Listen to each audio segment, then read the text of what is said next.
Bien, ha sucedido de todo en la última jornada de la Champions League. Cosas increíbles, desde equipos que lo tenían todo para clasificarse entre los ocho primeros, no solo pierden su puesto entre los ocho primeros clasificados, sino que probablemente se estarían enfrentando al equipo que les hizo perder esa posición entre los ocho primeros. Bien, por lo demás, el Barcelona, después de sufrir un poco en un primer tiempo bastante mediocre por el modo en el que se planteó el partido, logró llevarse la victoria, una goleada y clasificarse como quinto en esos ocho primeros que tanto se necesitaba. Les recuerdo que el video está dividido por capítulos, por lo que pueden acceder fácilmente a la parte que más les interesa. Y otra cosa, si no te has suscrito al canal Caballero, suscríbete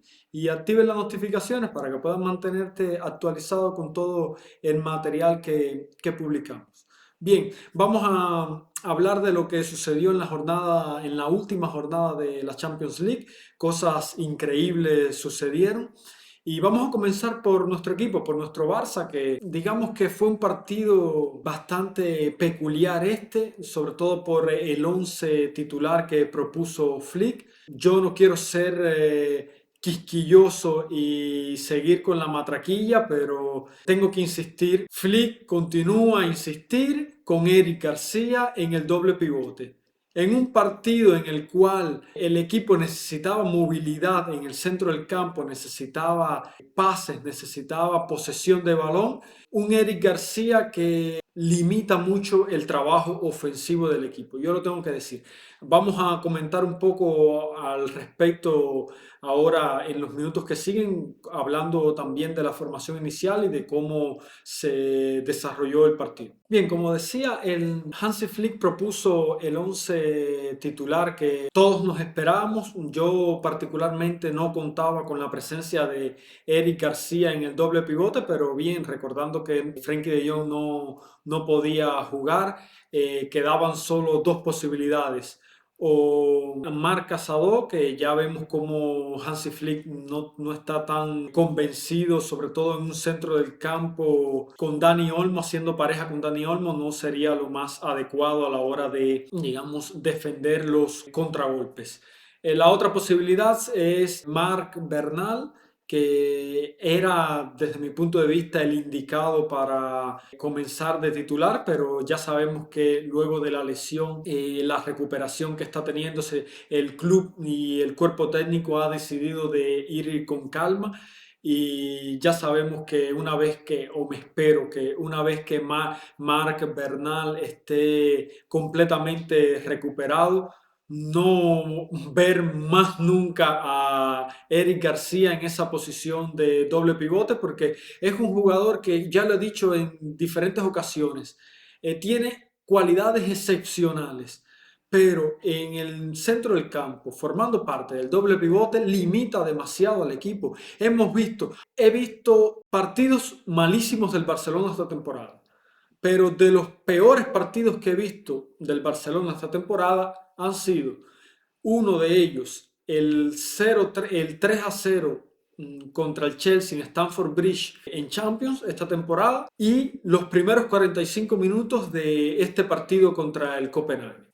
Realmente no existía un centro del campo. En estos primeros 45 minutos de este partido contra el Copenhague, lo mismo que sucedió contra el Chelsea en Stamford Bridge. Prácticamente Eric García es un poste. Está ahí solo con el objetivo de detener los contragolpes, con el objetivo de cerrar y hacer coberturas defensivas, pero en lo demás sí.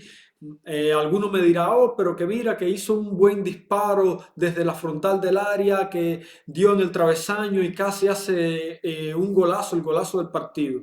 Sí, sí, está bien, pero eso mismo lo puede hacer jugando como central, que es su posición y es donde mejor se desempeña. Por otro lado, está bien que sea una necesidad, sobre todo en este partido, porque la ausencia de Pedri, la ausencia de Jong, teniendo que sacrificar a Dani Olmo, que ya sabemos que tampoco es su mejor posición y su rendimiento decae cuando los retrasan hasta el centro del campo. Se necesitaba un jugador de corte defensivo en el centro del campo para hacer esas coberturas que quizás Dani Olmo no es capaz, no le llegan las piernas. Pero no es un secreto y yo espero que ustedes me puedan rectificar si me equivoco, porque lo que yo vi en el partido, vi un partido en los primeros 45 minutos en el que el balón, yo quisiera, no tengo todavía los datos, pero si algunos de ustedes los tiene,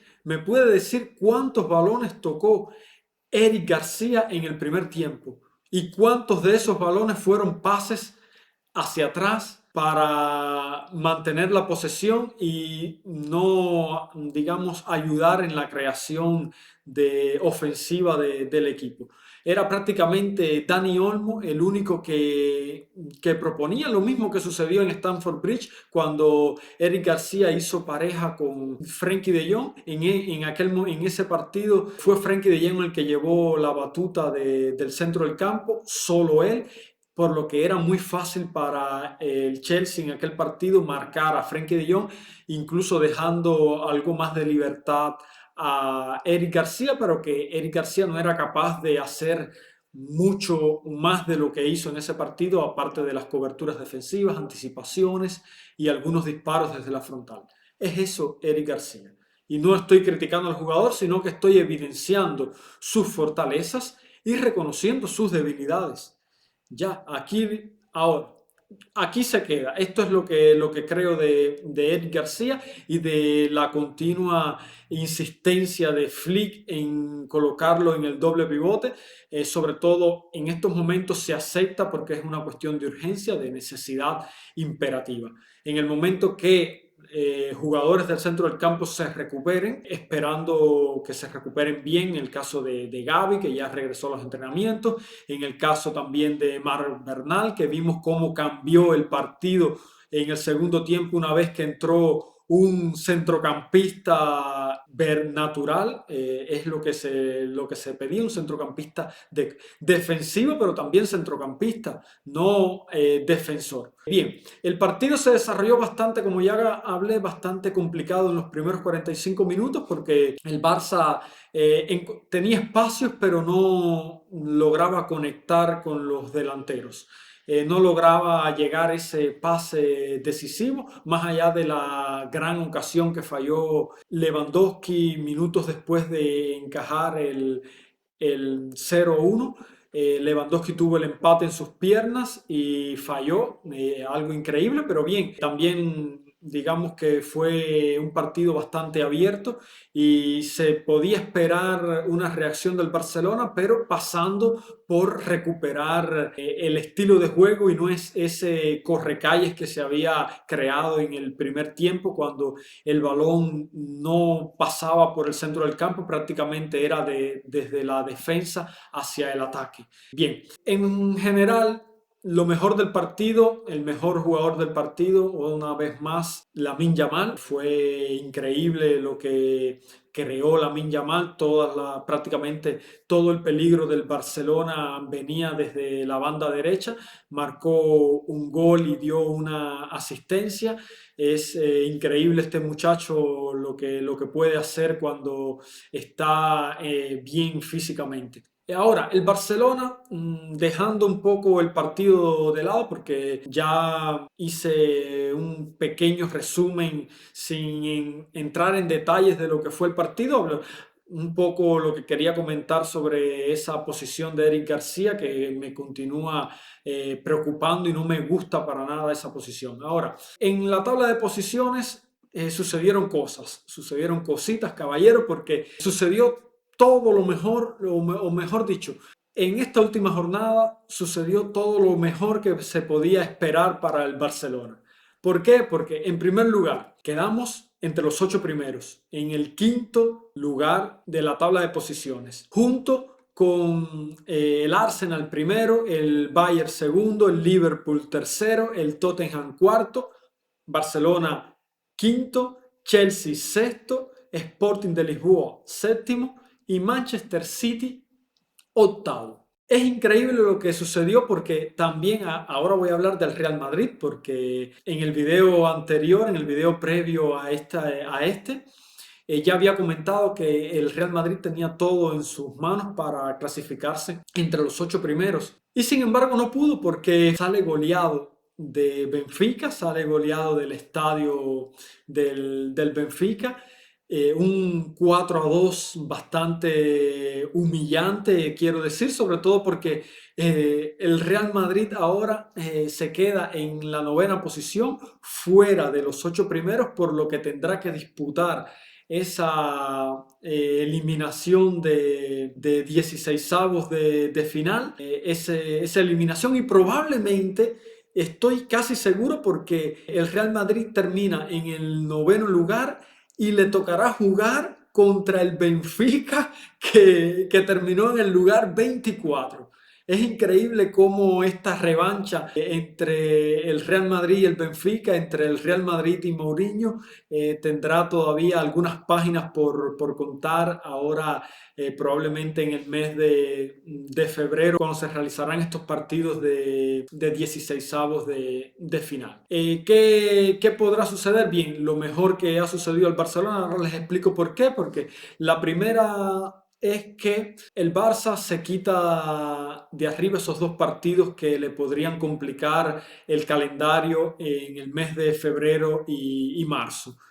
Mientras que su rival directo por la competición, por la liga, que es el Real Madrid, no solo tiene que jugar esos 2 partidos y aún cargar aún más el calendario, sino que lo tiene que jugar contra el Benfica, que no es nada, que es un partido bastante exigente, o sea, 2 partidos porque es a ida y vuelta, seguramente con la ida en el estadio del Benfica y la vuelta en el Bernabéu, pero de todos modos son 2 partidos bastante exigentes que seguramente los tendrán bastante ocupados en cuanto a la liga y en cuanto a la copa y todo lo que les viene por delante. ¿Qué sucederá? Bien, no lo sé, pero sí es bastante una muy buena noticia lo que ha sucedido en esta última jornada, porque el Barça sale reforzado más allá de ese primer tiempo en el que todos nosotros los aficionados del Barcelona estuvimos un poco preocupados por ver al equipo que no lograba carburar, que no lograba encontrar ese último pase, y sobre todo viendo cómo las transiciones ofensivas, que es la cosa más preocupante, porque como siempre digo aquí en el canal, dime cómo atacas y te diré cómo defiendes. El Barcelona en el primer tiempo estaba atacando bastante desorganizado, estaba atacando, digamos, sin ocupar los espacios y dominar posicionalmente al Copenhague, y esto provocaba que a la mínima pérdida de balón, el Copenhague tuviera autopistas para correr y crear siempre transiciones y verticalizaciones bastante peligrosas en esos primeros 45 minutos. Esperemos que todo esto haya sido simplemente parte de, digamos, de este experimento, de esta alineación de circunstancias que presentó Hansi Flick, y que con el regreso de Frenkie de Jong, que con el regreso, con la mejoría y la puesta en tono físico de Marc Bernal, el equipo pueda regresar a ser sólido. No hablo de sólido defensivamente, más ser un poco más seguro a la hora de dominar los partidos y tratar de evitar al máximo, o mejor, al mínimo, dejar en el mínimo estas verticalizaciones y estas pérdidas de balón absurdas. Bien, yo lo dejo aquí, los animo a que me dejen sus impresiones en la caja de comentarios y nos vemos en próximos videos.